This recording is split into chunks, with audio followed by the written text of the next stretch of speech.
Good afternoon, all. Good afternoon, ma'am. How was your exam? Fine. Very fine, ma'am. Fine, good. Pakka? Yes, ma'am. Yes, ma'am. Paper was so easy, but the result was too tough. है ना? Result उतना अच्छा नहीं था. जो लोग बोल रहे थे ना कि पेपर वाज सो इजी, उन्हीं लोगों के मार्क्स जो हैं वो बहुत कम आए हैं. एक्सपेक्टेशन तो 30 प्लस की थी, लेकिन 30 प्लस नहीं आए उनको. चलो कोई बात नहीं, लेकिन नेक्स्ट के लिए ध्यान रखना, जब भी आप एमसीक्यू बेस्ड कोई भी टेस्ट देंगे तो क्वेश्चन आराम से पढ़ेंगे और उसके ऑप्शन को भी ढंग से पढ़ेंगे. ये नहीं कि कुछ भी आंसर वहां पे टिक कर दिया फटाफट से, है ना. उस बात का ध्यान रखेंगे. आज हम स्टार्ट करने जा रहे हैं अपना न्यू चैप्टर, जिसका नाम है क्या निराश हुआ जाए. निशा, आप लोगों को रिजल्ट मिल जाएगा कुछ दिनों में, तो अभी मार्क्स मांगने की जरूरत नहीं है. कुछ ही दिनों में आपके पास रिजल्ट हो जाएगा, पहुंच जाएगा आपके पास. ओके. आज हमारा न्यू चैप्टर है क्या निराश हुआ जाए. ओके. हमारी सराउंडिंग में आपको क्या क्या चीजें जो है वो गलत लगती हैं. हमारे आसपास में क्या क्या ऐसा हो रहा है जो कि नहीं होना चाहिए. क्या कुछ ऐसा? हाँ, करप्टेशन. अभी पॉलिटिक्स बहुत होता है. करप्शन और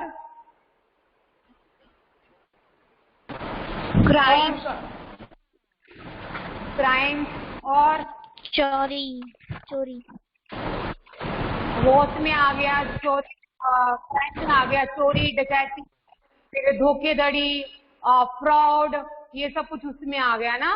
तो ऐसी बहुत सी चीजें जो हमें हर्ट करती हैं, हमें अच्छी नहीं लगती बिल्कुल भी ना. जब हम किसी समाचार पत्र को पढ़ते हैं या फिर किसी न्यूज में इस तरह की टेलीकास्ट होते हुए देखते हैं तो हमें बिल्कुल भी अच्छा नहीं लगता.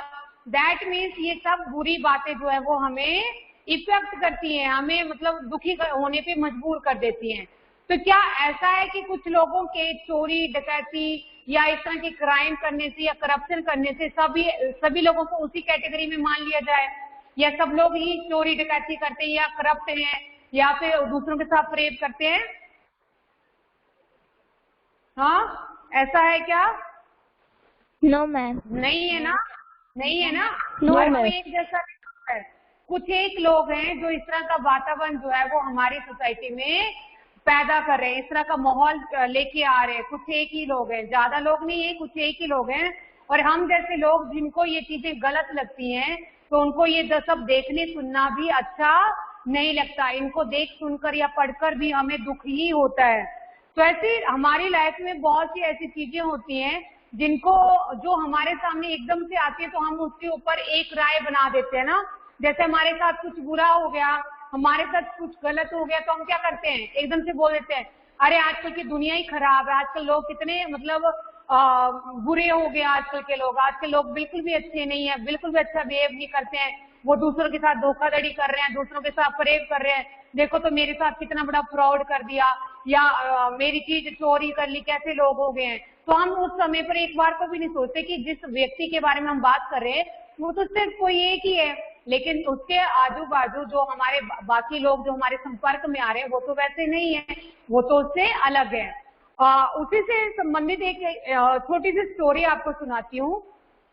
एक बार एक लड़की जो है वो अपने ऑफिस से घर जा रही होती है ना, बस से घर जा रही होती है. तो जैसे वो बस में टिकट लेने के लिए अपना पर्स खोलती है, अपना पर्स निकालती है, तो उसे पता चलता है कि मेरा पर्स जो है वो खो गया है. उसके पास पर्स नहीं है. अब पर्स में उसका फोन भी था, उसके पैसे भी थे, अदर डॉक्यूमेंट्स भी थे, तो वो उसके पास था नहीं उस समय.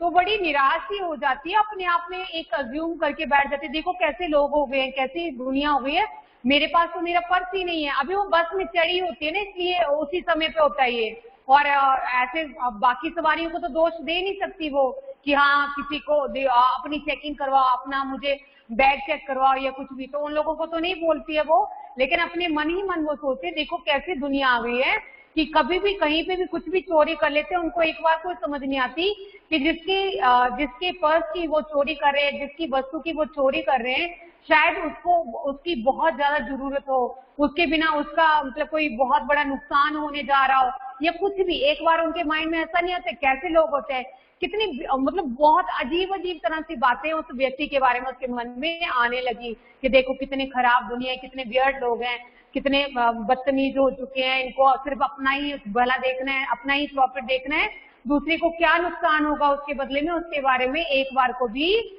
नहीं सोचते।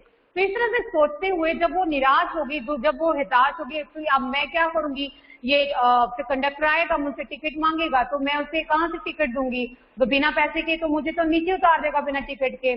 तो जब वो ऐसे हैरान परेशान सी, मासूम सी, निराश सी होकर बैठी हुई थी, उतने में उसके पास बैठे हुए एक अंकल जी उसे पूछते हैं, बेटा कोई प्रॉब्लम हो गई है? तब वो झिझकती हुई कहती है, हाँ अंकल, मेरा पर्स था मेरे पास में, लेकिन अब वो नहीं दिख रहा मुझे, शायद किसी ने चोरी कर लिया। तो उन्होंने कहा कोई बात नहीं, ये लो तुम ऐसा करो, मेरे फोन से अपने घर पे फोन कर लो और उनको इन्फॉर्म कर दो कि इस तरह से मेरे साथ घटना हो चुकी है, कहीं वो परेशान ना होते हो, क्योंकि तुम्हें कॉल करेंगे तो परेशान ना होते हो। तो उसने फिर अंकल से फोन लिया, अपने घर का नंबर डायल करके घर वालों से बात की और उन्हें पूरी घटना बता दी। उनको भी अवेयर कर दिया कि ऐसे से मेरे साथ हो गया, मैं मतलब मेरे फोन को ट्राई मत करना, तो ये हो सकता है कि आपका फोन मेरा फोन जो है वो ना लगे, तो जिसने चोरी किया वो ऑन तो रखेगा नहीं उसको, अल्टीमेटली उसको स्विच ऑफ भी करने वाला है। तो लड़की की बात है, लड़की की क्या, घर से कोई भी जाता है, कोई भी मेंबर जाता है तो उसके लिए परेशानी तो होती है ना कि जिस टाइम से उसके जो टाइम उसके आने का होता है उस टाइम पे वो घर ना पहुंचे या फिर उससे रास्ते में बात ना हो पाए, तो हर कोई परेशान होता है। तो इस तरह से उन्हें बता दिया कि आप लोग परेशान मत होइएगा, मैं थोड़ी देर में घर पहुंच जाऊंगी। और उससे पहले अंकल ने उसकी टिकट ले दी हुई थी, उनको पता था कि उसने कहाँ पर जाना है, उन लोगों की बातचीत पहले हो चुकी थी कि मैं फलाने स्टेशन पे जाना है और मेरा घर यहाँ पे है। तो अंकल जी ने उसके लिए वो टिकट ले दी थी और घर पे फोन करवा दिया था। जब अंकल ने सामने से आकर इतनी ज्यादा उसकी हेल्प की तो उसके माइंड में जो अन्य लोगों के लिए इतनी बुरी बुरी बातें घूम रही थी, सिर्फ एक व्यक्ति की वजह से, सिर्फ एक व्यक्ति के बुरे काम की वजह से, तो उसने अपनी वो मेंटालिटी चेंज की नहीं। दुनिया में सब लोग एक जैसे नहीं होते हैं। यदि कोई एक गलती करता है तो उसका ये मतलब नहीं कि सारी दुनिया उसके जैसी होगी, सभी लोग जैसे होते हैं, ऐसा बिल्कुल भी नहीं है। दुनिया में अच्छे लोगों की कमी आज भी नहीं है, ठीक है। तो उसने उन अंकल को धन्यवाद दिया और सेफली अपने घर पे पहुंच गई। तो इस तरह से ये एक उदाहरण था आपके लिए कि आजकल का माहौल चाहे कैसा भी हो गया है, चाहे कैसे भी सर्कमस्टांसेस आ जाए, चाहे आपके साथ कितना भी गलत हो जाए, आपको आशा बिल्कुल भी छोड़नी नहीं है, आपको निराश नहीं होना है, आपको हताश नहीं होना है। कोई आशा की एक किरण अपने मन में बनाए रखनी है कि अगर किसी एक ने मेरे साथ इस तरह का धोखा किया है, मेरा सामान चोरी किया है, तो कुछ ना कुछ कोई ना कोई मेरी हेल्प के लिए जरूर आएगा। तो ये है आज का हमारा चैप्टर, क्या निराश हुआ जाए। जीवन में यदि हमारे साथ कुछ गलत घट जाता है या हमारे साथ कोई धोखा करता है, फरेब करता है, तो क्या उस समय हमें निराश होना चाहिए? नहीं, हमें निराश नहीं होना चाहिए, बल्कि आशा की किरण खोजनी चाहिए, पॉजिटिविटी के रास्ते खोजने चाहिए कि मैं क्या क्या और अपने लिए कर सकता हूँ या कर सकती हूँ, ठीक है। हिम्मत नहीं हारना, सबसे बड़ी बात तो हिम्मत नहीं हारनी है।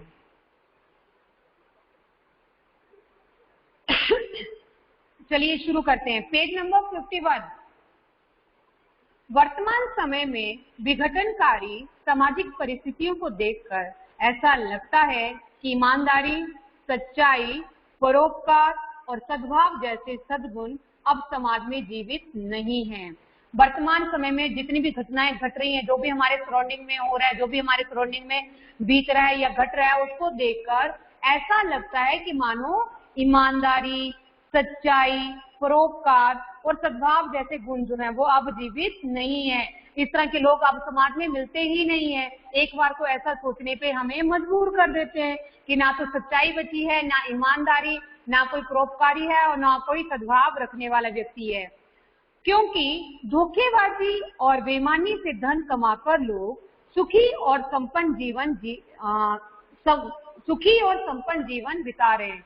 क्योंकि आजकल बहुत से लोगों की मेंटालिटी जो है वो अधिक से अधिक पैसा कमाने की है। फिर उसके लिए वो नहीं सोचते कि वो पैसा सही रास्ते से कमा रहे हैं या सही कामों से कमा रहे हैं या गलत कामों से। उनके लिए वो मैटर नहीं करता। वो दूसरों के साथ बेईमानी करके, दूसरे के साथ धोखेबाजी करके अधिक से अधिक पैसा कमाते रहते हैं। फिर उनको उस बात से फर्क नहीं पड़ता कि वो पैसा गलत कामों से आ रहा है या गलत किसी के साथ गलत करने के बाद आ रहा है, और अपना सुखी और संपन्न जीवन बिता रहे हैं। सुखी यानी जिसमें किसी प्रकार का कोई दुख नहीं होता है, हर तरह से सुखी, और हर तरह की सुख सुविधा उनके पास होती है, हर तरह की फैसिलिटीज उनके पास होती है, खूब सारा पैसा होता है तो फ्यूचर की चिंता नहीं होती है। जन साधारण में, संचार माध्यमों में, समाचार पत्र की सुर्खियों में भ्रष्टाचार के प्रति घोर आक्रोश प्रकट करना यह दिखाता है कि आज भी कहीं ना कहीं अंतर्मन में ये मानवीय मूल्य शेष हैं। तो जब भी हम जनसाधारण, आम जनता, जनसाधारण यानी आम जनता, नॉर्मल पब्लिक, जब भी वो संचार के माध्यम से, संचार यानी जिसमें संदेश यहाँ से वहां पास होने होते हैं, फिर वो आपका टीवी हो सकता है, रेडियो हो सकता है, सोशल मीडिया हो सकता है, फिर समाचार पत्र हैं, उनकी सुर्खियां, उनकी हेडलाइंस, सुर्खियां यानी हेडलाइंस, और जब इनमें हम लोग भ्रष्टाचार के प्रति लोगों का घोर आक्रोश प्रकट करना देखते हैं कि लोग जो है उसके ऊपर उसकी कड़ी निंदा कर रहे हैं, गुस्सा कर रहे हैं। घोर आक्रोश मतलब कड़ी निंदा, कड़ा गुस्सा कर रहे हैं, बहुत अधिक गुस्सा हो रहे हैं, उस बात के ऊपर रिएक्ट कर रहे हैं कि कैसी कैसी दुनिया हो गई, कैसे कैसे लोग हैं जो दूसरों के साथ इस तरह से धोखेधड़ी और बेईमानी का व्यापार कर रहे हैं, औरतों का अपमान कर रहे हैं, कहीं पर भी किसी का भी राह चलते कत्ल कर देते हैं, चोरी करते हैं, डकैती करते हैं, बेईमानी करते हैं। जब इन सब बातों के ऊपर हम लोग आम पब्लिक के रूप में उसके ऊपर अपना आक्रोश, अपना गुस्सा व्यक्त करते हैं, तो इससे यह प्रतीत होता है कि आज भी कहीं ना कहीं अंतर्मन यानी हमारे अंदर का जो मन है, हमारी जो आत्मा है, उसमें मानवीय मूल्य शेष हैं। आज भी हम सच्चाई, ईमानदारी, दूसरों के साथ सद्भावना भरा व्यवहार, सद्गुण, इन सबको मान्यता देते हैं, इन सबको इम्पोर्टेंस देते हैं। अगर ये नहीं देते होते तो भले दुनिया में चाहे कुछ भी हो जाता है, किसी प्रकार की चोरी, डकैती, अत्याचार, क्राइम, चाहे कुछ भी हो जाता, हमें फर्क ही नहीं पड़ता, हम उसके ऊपर इस तरह से आक्रोश व्यक्त ही नहीं करते, गुस्सा प्रकट ही नहीं करते। लेकिन ऐसा नहीं है, ये चीजें हमें बिल्कुल भी अच्छी नहीं लगती हैं। दैट मीन्स आज भी सब समाज में सच्चाई, ईमानदारी, सद्भावना और सद्गुण आज भी विद्यमान हैं।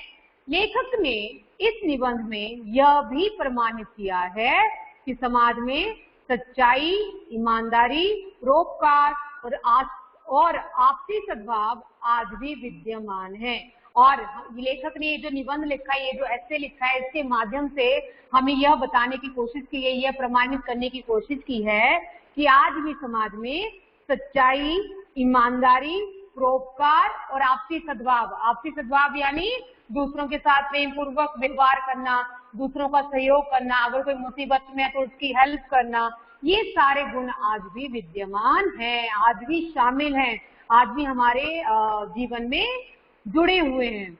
आवश्यकता है इन गुणों को उजागर करने के लिए, और इसके लिए सबसे बड़ी नीड क्या है, सबसे बड़ी आवश्यकता क्या है? इन सभी गुणों को, ये जो अच्छी अच्छी क्वालिटीज हैं, उनको हाईलाइट करने की, उनको उजागर करने की, जिससे लोगों का इनके प्रति विश्वास बना रहे, ताकि लोगों को पता चले कि आज भी समाज में अच्छे लोगों की कमी नहीं है। सिर्फ बुरे ही लोग समाज में नहीं है, अच्छे लोग भी यहाँ पर भरपूर हैं, बहुत अधिक मात्रा में हैं। कुछ एक लोगों के गलत काम करने का मतलब ये नहीं कि सभी लोग बुरा काम करते हैं या बुरे ही हैं। बुराई कभी अच्छाई के सामने नहीं टिकती है, और ये तो हम सब भी मानते हैं कि चाहे कोई कितना भी बुरा हो, कितना भी बुराई कर ले किसी के साथ, लेकिन अंत में जीत जो है वो सच्चाई की ही होती है। बुराई कभी भी सच्चाई के सामने नहीं टिक सकती, वो हमेशा उसे अपनी हार माननी ही पड़ती है, उसको अपने घुटने टेकने ही पड़ते हैं। अच्छाई को महत्व देने से बुराई का स्वतः विनाश हो जाएगा।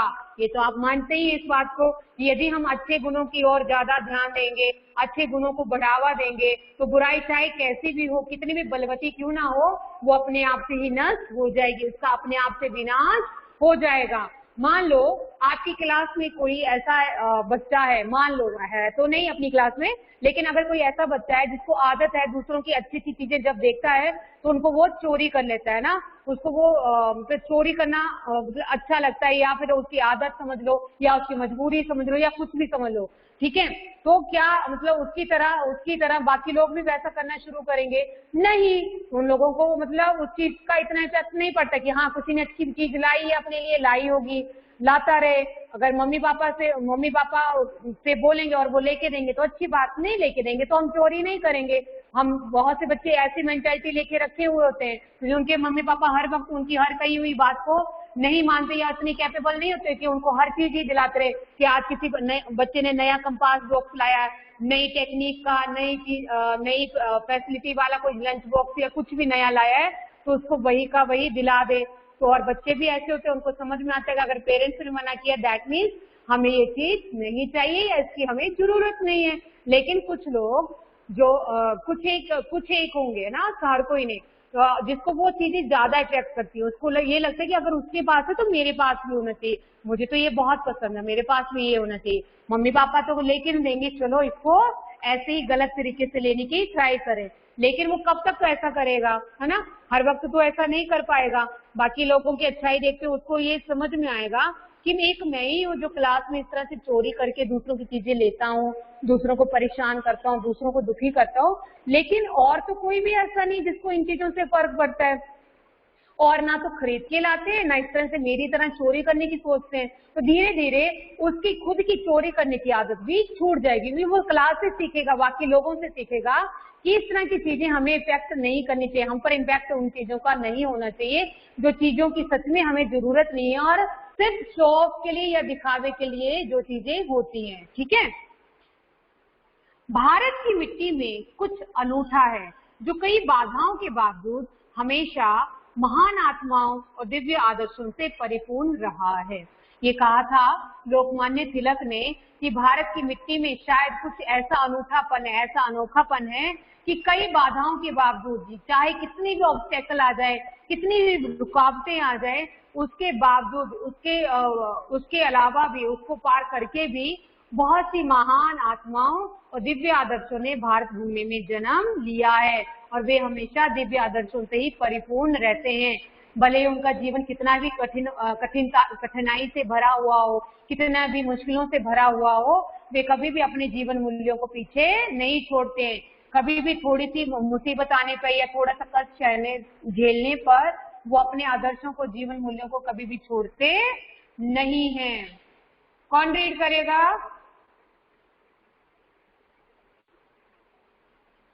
नीरव, आप रीड करेंगे बेटा?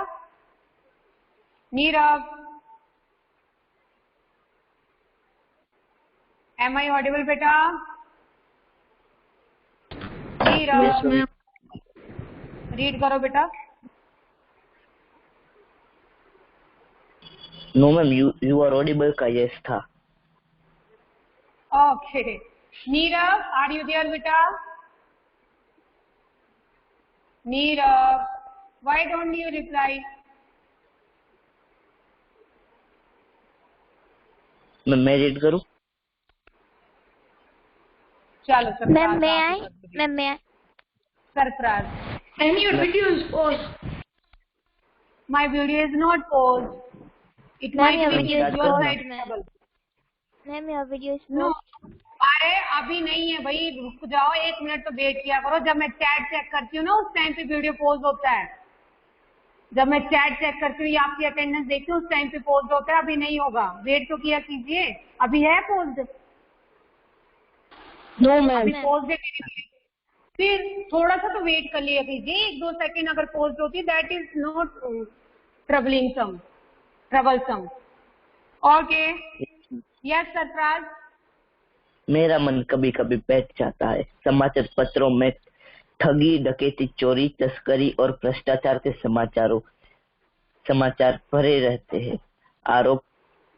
प्रत्यारोप का कुछ ऐसा वातावरण बन गया है कि लगता है जैसे देश में कोई ईमानदार आदमी ही नहीं रह गया। हर व्यक्ति संदेह की दृष्टि से देखा जा रहा है। जो जितने ही ऊंचे पद पर है, उनमें उतने ही अधिक दोष दिखाए जाते हैं।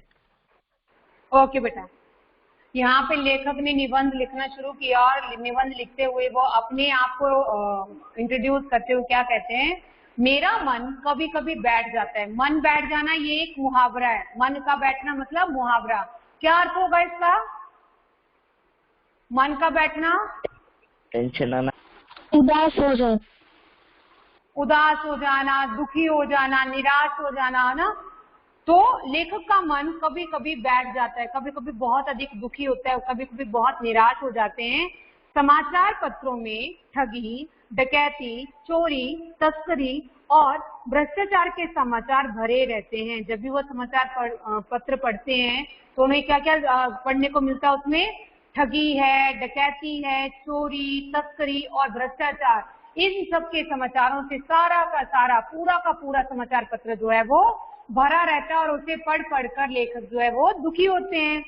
आरोप प्रत्यारोप का कुछ ऐसा वातावरण बन गया है कि लगता है जैसे देश में कोई ईमानदार आदमी ही नहीं रह गया। आरोप प्रत्यारोप यानी आरोप क्या होता है? दूसरों को दोष लगाना ना, और बदले में जिसको दोषी माना जा रहा है या जिस पर दोष लगाए जा रहे हैं वो भी क्या करता है?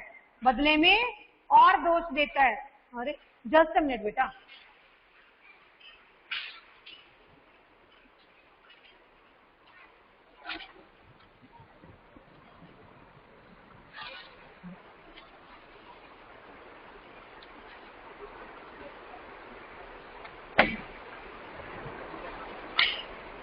हवा बहुत चली हुई थी क्लास में। तो आरोप प्रत्यारोप यानी किसी के ऊपर दोष लगाना, और जिसके ऊपर दोष लगाया जा रहा है वो बदले में उस पर ही दोष लगाना शुरू कर देता है। मान लो कोई किसी के ऊपर एलिगेशन लगा रहा है ना, तो सामने वाला चुप न रहेगा, उल्टा उसी के ऊपर आरोप लगाना शुरू कर देगा। उसी को कहा जाता है आरोप प्रत्यारोप। कि लगता है जैसे देश में कोई ईमानदार व्यक्ति ही नहीं रह गया है। जब ऐसा वातावरण आपको दिखता है कि हर कोई एक दूसरे को दोषी बना रहा है, एक दूसरे को दोषी ठहराने की कोशिश कर रहा है, तो इससे समझ में आता है कि शायद देश में कोई ईमानदार व्यक्ति ही नहीं रह गया है। हर व्यक्ति संदेह की दृष्टि से देखा जा रहा है और हर व्यक्ति को सिर्फ शंका की नजरों से ही देखा जा रहा है, संदेह की दृष्टि से ही देखा जा रहा है। जो जितने ही ऊंचे पद पर है उनमें उतने ही अधिक दोष दिखाए जाते हैं, और जो जितनी अधिक ऊंची पोजीशन पे होगा, जितने ऊंचे तबके पर होगा, उसमें उतने ही अधिक दोष दिखाए जाते हैं। अब उदाहरण ले लो मोदी जी का ना। मोदी जी चाहे कुछ भी कर लें और उनके हर काम में जो आम पब्लिक है या जिनको समझ नहीं आता या थोड़े से जो कम समझ वाले लोग होते हैं या विपक्ष के लोग जो होते हैं, वो हमेशा उस हर काम में उनके खामियां निकालते ही निकालते हैं, दोष निकालते ही निकालते हैं। मोदी जी कितनी बड़ी पर्सनैलिटी, हमारे देश के प्रधानमंत्री हैं, तो जितने ऊंचे पद पर हैं उतनी ही अधिक उनमें खामियां निकाली जाती हैं, उतनी ही अधिक उनमें दोष निकाले जाते हैं। एक बहुत बड़े आदमी ने मुझसे एक बार कहा था कि इस समय सुखी वही है जो कुछ नहीं करता। देखो है ना, ये बात मानने वाली भी है और नहीं मानने वाली भी है।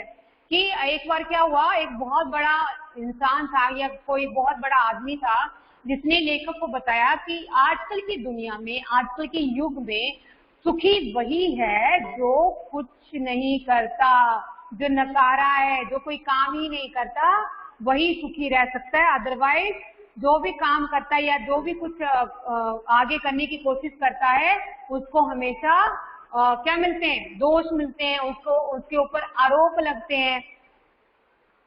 जो कुछ भी करेगा उसमें लोग दोष खोजने लगेंगे। अगर कोई कुछ काम करता भी है तो हर कोई उसमें दोष ही खोजना शुरू कर देता है। उसके सारे गुण भुला दिए जाएंगे और दोषों को बढ़ा चढ़ाकर दिखाया जाने लगेगा। फिर भले ही उसमें के अंदर कोई भी कितनी भी क्वालिटीज हो, कितनी भी मतलब अच्छी बातें हो, कितने भी बड़े गुण हो, उसके वो गुण नहीं दिखाए जाएंगे, बल्कि अगर उसमें वो छोटा सा दोष भी है, वो छोटा सा अगर उसमें अवगुण है भी, तो उसी गुणों उन्हीं दोषों को हाईलाइट करके ज्यादा से ज्यादा बढ़ा चढ़ाकर दिखाया जाएगा। दोष किस में नहीं होते, है ना? दोष तो हर किसी में होते हैं, मुझ में भी है, आप में भी होंगे, या कोई और पर्सन है उसमें भी होंगे, हर कोई। हम ऐसा नहीं बोल सकते I am the perfect one, मैं परफेक्ट नहीं हूँ, मैं तो अपना मानती हूँ, बाकियों को पता नहीं, लेकिन I am not the perfect one. मुझ में भी कई तरह के दोष है, मुझ में भी बहुत सी कमियां हैं, तो मैं कभी भी नहीं कह सकती हूँ कि मैं पूरी तरह से अपने आप में परफेक्ट हूँ। तो दोष हर किसी में होते हैं। अगर दोष नहीं होंगे हमारे अंदर कमियां नहीं होंगी, तब तो हम इंसान है ही नहीं। हम क्या बन गए? भगवान। फिर हमें इंसान रहने की जरूरत ही नहीं, हम इंसान होंगे ही नहीं फिर। यही कारण है कि हर आदमी दोषी अधिक दिख रहा है, गुणी कम या बिल्कुल भी नहीं। और यही एक कारण है जिसकी वजह से हमें हर कोई दोषी दिखाई देता है, या दूसरे और उसमें गुण कम दिखाई देते हैं या बिल्कुल भी दिखाई नहीं देते। क्योंकि कुछ लोगों का काम है, कुछ लोगों का ये मतलब उनको शायद ये समझ लो, उनको ये ड्यूटी दे रखी है कि तुम्हें दूसरों में दोष निकालने ही है। वो बिना किसी के कहे चुपचाप से अपना काम किए जा रहा है। हमेशा अगर कोई कुछ करना चाहता है तो उनके कामों में वो दोष ही दोष निकालना शुरू कर देता है, उनके गुणों को कभी भी दर्शाता नहीं है, या उनके गुणों का कभी भी बखान नहीं करता। इसलिए हर कोई हमें गुणी कम, दोषी अधिक दिखाई देता है। या तो गुण कम दिखाई देते हैं, या फिर बिल्कुल भी गुण दिखाई नहीं देते। स्थिति अगर ऐसी है तो निश्चय ही चिंता का विषय। अगर कंडीशन ऐसी है, अगर हालात ऐसे हो गए हैं, तो ये निश्चित ही चिंता का विषय। इसके ऊपर हमें गंभीर चिंतन करना होगा, इसके ऊपर हमें विचार करना होगा। अगर ऐसी कंडीशन है कि लोग सिर्फ दोषों को ही ज्यादा देखते हैं, गुणों को कम देखते हैं, तो इसके ऊपर हमें विचार करना बहुत अधिक जरूरी है। यस नेहा, नेक्स्ट कंटिन्यू कीजिए बेटा। नेहा। Yes ma'am. क्या यही भारतवर्ष है जिसका सपना तिलक और गांधी ने देखा था? रविंद्रनाथ ठाकुर और मदन मोहन मालवीय का महान संस्कृति सभ्य भारतवर्ष अतीत के किस गह्वर में डूब गया है? आर्य और द्रविड़, हिंदू और मुसलमान, यूरोपीय और भारतीय आदर्शों की मिलन भूमि मानव महासमुद्र कहाँ सूख गई है? मेरा मन कहता है ऐसा हो ही नहीं सकता। हमारे महान ऐसा हो नहीं सकता। हमारे महान मनीषियों के सपनों का भारत है और रहेगा। यस। क्या यही भारतवर्ष है? क्या ये वही भारतवर्ष है जिसका सपना तिलक जी ने और गांधी जी ने देखा था? क्या उन्होंने ऐसे ही भारतवर्ष की कल्पना की थी कि जिसमें लोग बेईमानी करें, दूसरों को धोखा दें, फरेब करें, चोरी डकैती तस्करी आदि करके अपना जीवन यापन करें, अधिक से अधिक पैसा कमाने के चक्कर में दूसरों को नुकसान पहुंचाएं? क्या ये वही भारतवर्ष है जिसका सपना उन्होंने देखा था? नहीं, ये भारतवर्ष वो भारतवर्ष नहीं है जिसका सपना तिलक जी और गांधी जी ने देखा था। रविंद्रनाथ ठाकुर और मदन मोहन मालवीय का महान संस्कृति सभ्य भारतवर्ष अतीत के किस गह्वर में डूब गया? न जाने रविंद्रनाथ ठाकुर, ये रविंद्रनाथ ठाकुर पता है ना आपको? यस पता है ना? हाँ, रविंद्रनाथ ठाकुर और मदन मोहन मालवीय, उन लोगों ने हमारे भारत को महान सांस्कृतिक राष्ट्र के रूप में देखा था कि हमारा भारत जो है वो महान सांस्कृतिक राष्ट्र है, जिसमें हर कोई अपनी संस्कृति का ध्यान रखता है, अपने कल्चर को अपने साथ जोड़े हुए है, हमेशा सच्चाई, ईमानदारी, धर्म, प्रतिष्ठा इसको साथ में लेकर चलता है। लेकिन वो भारतवर्ष ना जाने अतीत यानी इतिहास तुम्हारी हिस्ट्री, ना जाने इतिहास के किस गह्वर में डूब गया, किस गहरी गुफा में वो डूब चुका है जो बिल्कुल भी दिखाई नहीं दे रहा है। आर्य और द्रविड़, हिंदू और मुसलमान, यूरोपीय और भारतीय आदर्शों की मिलन भूमि मानव महासमुद्र क्या सूख ही गया? ये मानव महासमुद्र था ना, ये भारतवर्ष जो था वो मानव महासमुद्र था, यानी जिसमें अलग अलग संस्कृतियों के, अलग अलग धर्मों के लोग आकर ऐसे मिलजुल गए थे कि वो एक ही समुद्र में समा गए थे, जिसमें आर्य थे, द्रविड़, हिंदू, मुसलमान, यूरोपीय और भारतीय आदर्श, यूरोपीय, आपको पता ना ये इंग्लिश अपना ये विदेश से आए हुए थे अंग्रेज, ये और हमारे भारतीय लक्ष्य, हमारे भारतीय आदर्श, ये सब कुछ कहाँ मिल गया? एक ही समुद्र में, मानव महासमुद्र बन गया। सब इकट्ठे रहते थे, एक संगठन में रहते थे, एक मुट्ठी में रहते थे, लेकिन ना जाने कब ये मानव महासमुद्र सूख ही गया। ये लोग कब जैसे अलग अलग हो गए इसका पता ही नहीं चला। मेरा मन कहता है ऐसा हो ही नहीं सकता, और लेखक ये मानते हैं कि ऐसा हो ही नहीं सकता कि ये मानव महासमुद्र जो है वो सूख चुका है। अभी भी लोगों के अंदर हिंदू मुस्लिम एकता, या फिर हिंदू जो है वो जरूरी नहीं मुस्लिम लोगों को गलत ही मानते हैं। बहुत से ऐसे भी लोग हैं जिसमें हिंदू और मुस्लिम बहुत अच्छे दोस्त बनकर आपस में रहते हैं, एक अच्छे परिवार की तरह आपस में मिलजुल कर रहते हैं। उनको ये बिल्कुल नहीं रहता कि अलग धर्म का व्यक्ति है या मैं अलग धर्म का व्यक्ति हूँ, नहीं, वो अपने धर्म से बढ़कर दोस्ती या परिवार को महत्व देते हैं। तो वो दोस्तों की तरह रहते हैं, मिलजुल कर रहते हैं, एक दूसरे का सहयोग देते हैं, हर खुशी में शामिल होते हैं, हर दुख में शामिल होते हैं। ऐसे भी आज दुनिया में बहुत सारे लोग हैं, यानी हमारे भारत में बहुत सारे लोग आज भी वैसे हैं।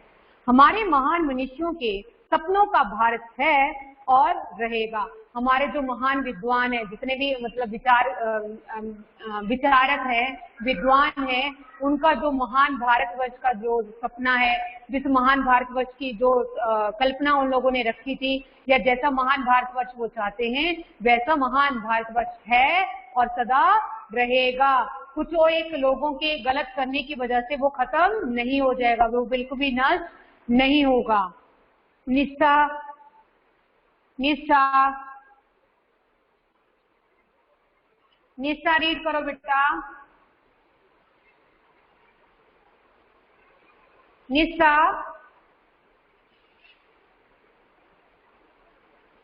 निष्ठा मेरी आवाज आ रही है बेटा?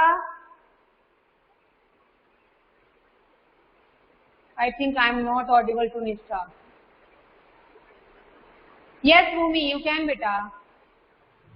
यस मैम, यह सही है कि इन दिनों कुछ ऐसा माहौल बना है कि ईमानदारी से मेहनत करके जीविका चलाने वाले निरीह और भोले भाले श्रमजीवी पीस रहे हैं और झूठ तथा फरेब का रोजगार करने वाले फल फूल रहे हैं। ईमानदारी को मूर्खता का पर्याय समझा जाने लगा है।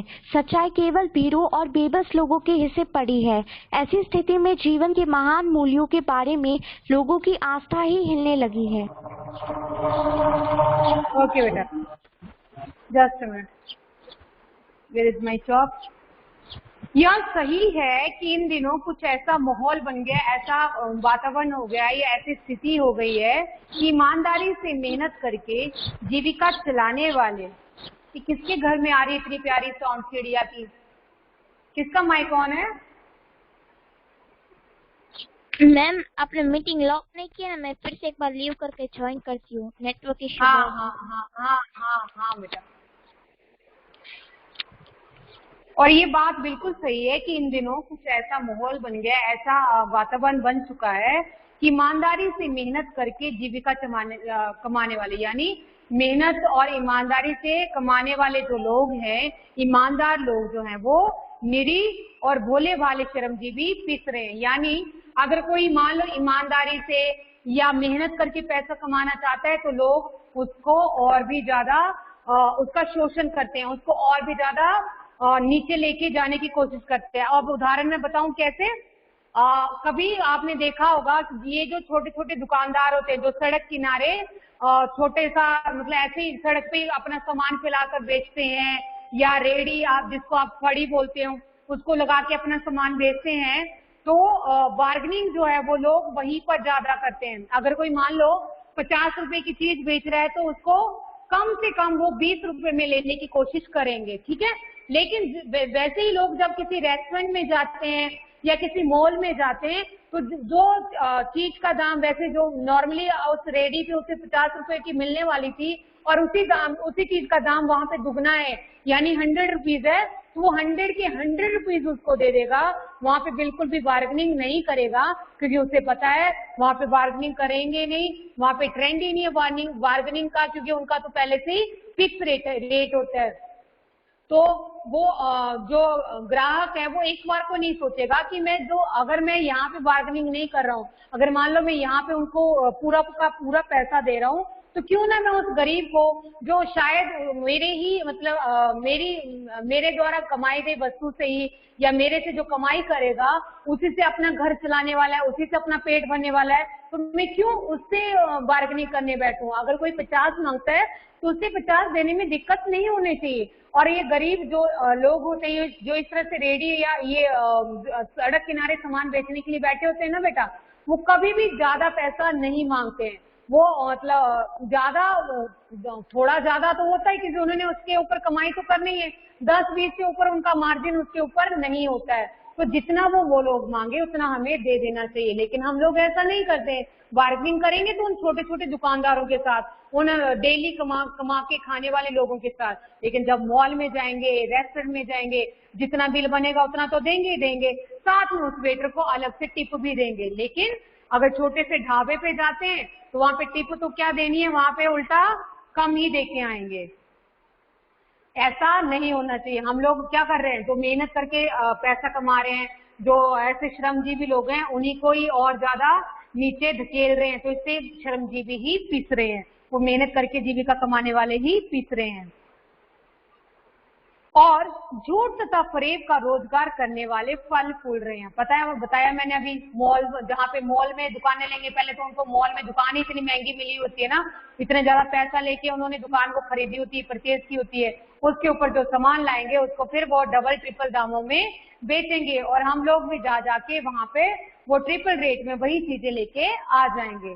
तो ये उन लोगों का विकास हो रहा है, वो लोग फल फूल रहे हैं, अच्छा पैसा कमा रहे हैं। लेकिन ये जो भोले भाले सड़क के किनारे मतलब जीविका कमा के खाने वाले लोग हैं, ये हमेशा पिसते ही हैं। ईमानदारी को मूर्खता का पर्याय समझा जाने लगा है।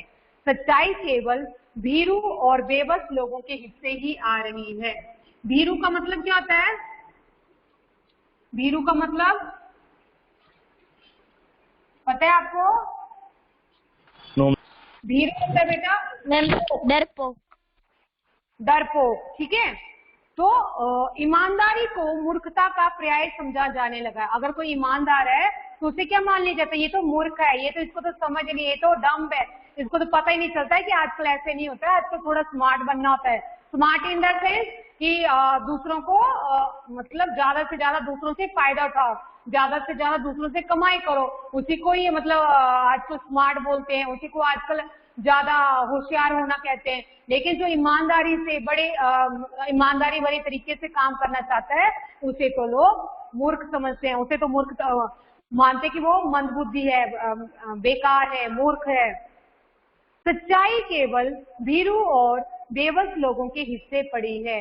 अब ये सच्चाई का जो कारोबार है, या बोले कि ये जो सच्चाई जो बोलते हैं या जो सच बोलते हैं वो केवल डरपोक लोग बोलते हैं, यानी जो फाइनेंशियली इतने ज्यादा स्ट्रॉन्ग नहीं है, जो वीक है ना, जो कमजोर है वो लोग, या फिर बेबस लोग जिनका कोई चारा ही नहीं चलता, जिनका कोई सुनने वाला ही नहीं है, जो हमेशा दूसरों के नीचे रहकर ही काम करने वाले हैं, उन्हीं लोगों के अंडर आती है सच्चाई। अदरवाइज बड़े लोगों को तो फर्क ही नहीं पड़ता सच्चाई से ना, उनको सच्चाई से कोई वास्ता ही नहीं है, उनको सच बोलना ही नहीं है, वो झूठ और फरेब से ही अपना कारोबार आगे से आगे बढ़ाते चले जाते हैं।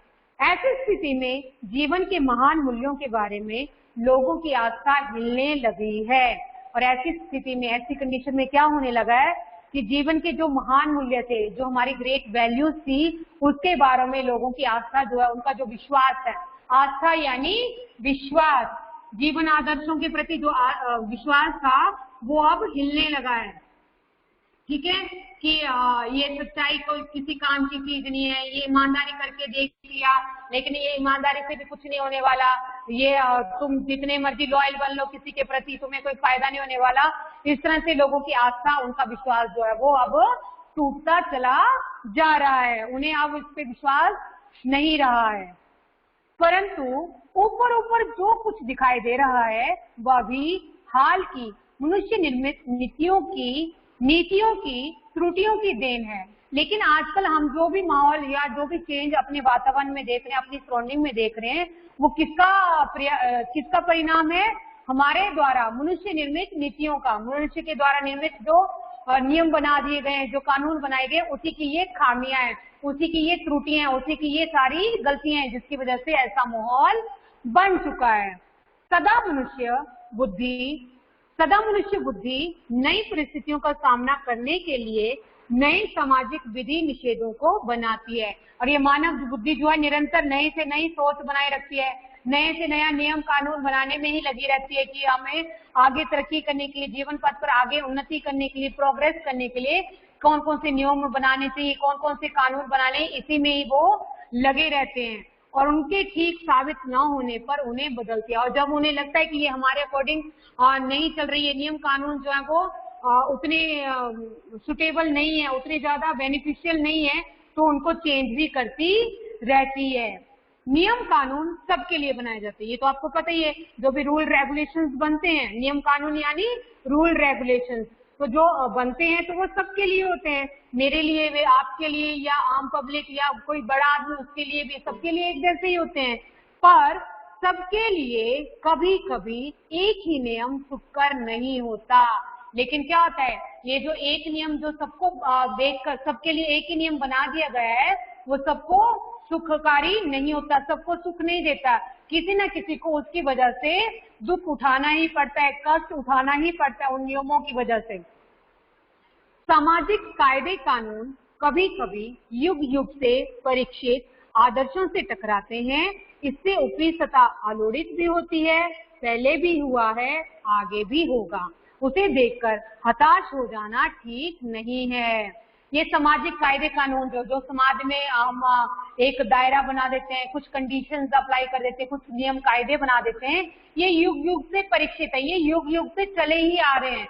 तो कभी कभी क्या होता है, ये हमारे सामाजिक आदर्शों से टकराते हैं। बहुत सारे नियम ऐसे जो थे वो सदियों से चलते आ रहे थे, लेकिन हमें उसे आने वाले समय के अकॉर्डिंग, नई पीढ़ी के अकॉर्डिंग उनमें धीरे धीरे चेंज किया।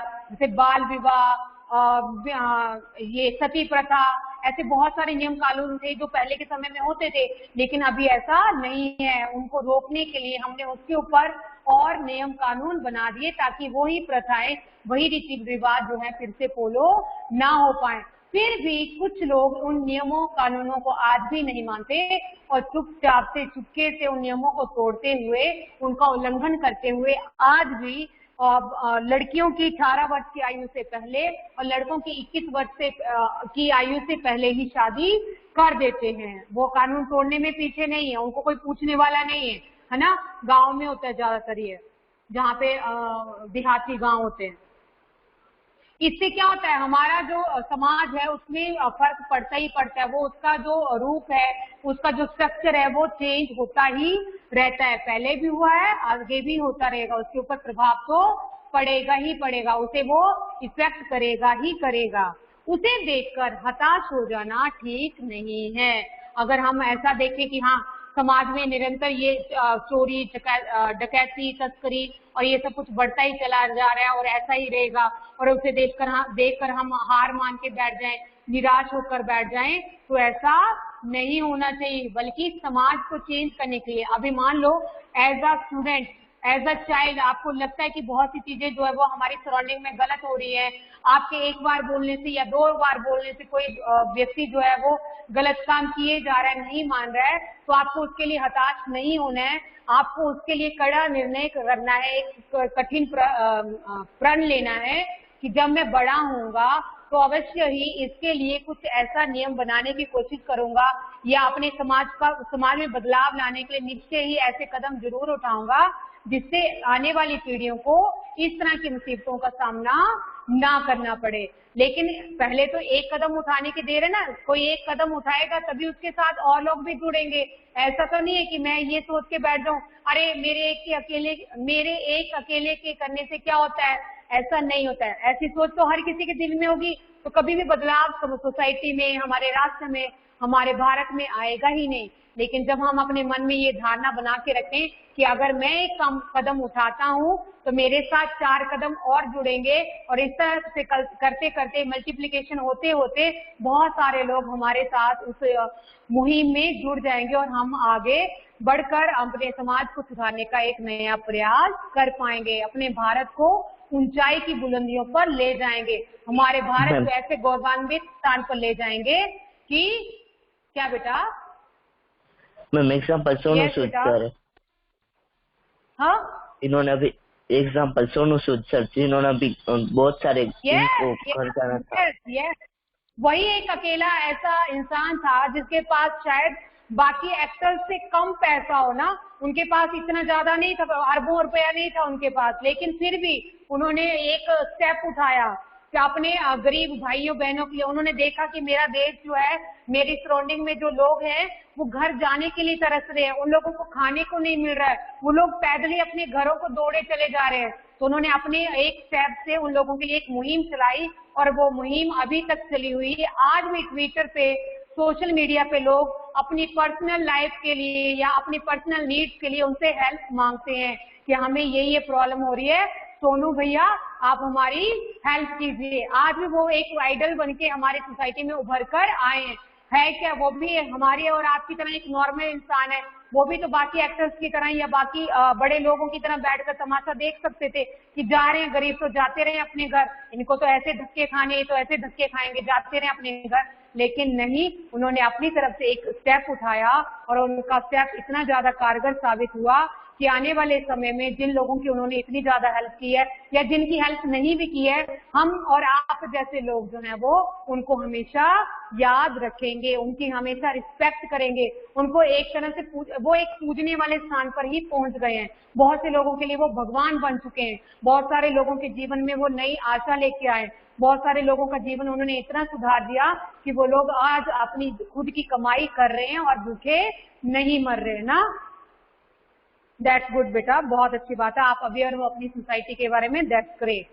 तो हमें भी आने वाले समय में हमने जो सोसाइटी से लिया है, हमने जो अपने राष्ट्र से लिया है, अपनी मातृभूमि से लिया है, हमें बदले में उसे रिटर्न करने का भी हमेशा मौका तलाशते रहना है कि कभी जब भी हमें मौका मिले तो हम अपने समाज के, अपने परिवार का, अपने स्कूल का, अपने अध्यापकों का जो ऋण हमारे ऊपर चढ़ चुका है उसका रिटर्न उनको थोड़ा सा भले थोड़ा सा दे, लेकिन देंगे जरूर। ऐसी अगर धारणा अगर आपके मन में होगी तो आप निश्चय ही आने वाले समाज को बदलकर रख सकते हो, आने वाले समाज में परिवर्तन ला सकते हो। So that's all for today. Okay okay ma'am, bye bye everyone, take care. Okay ma'am, bye ma'am, bye ma'am.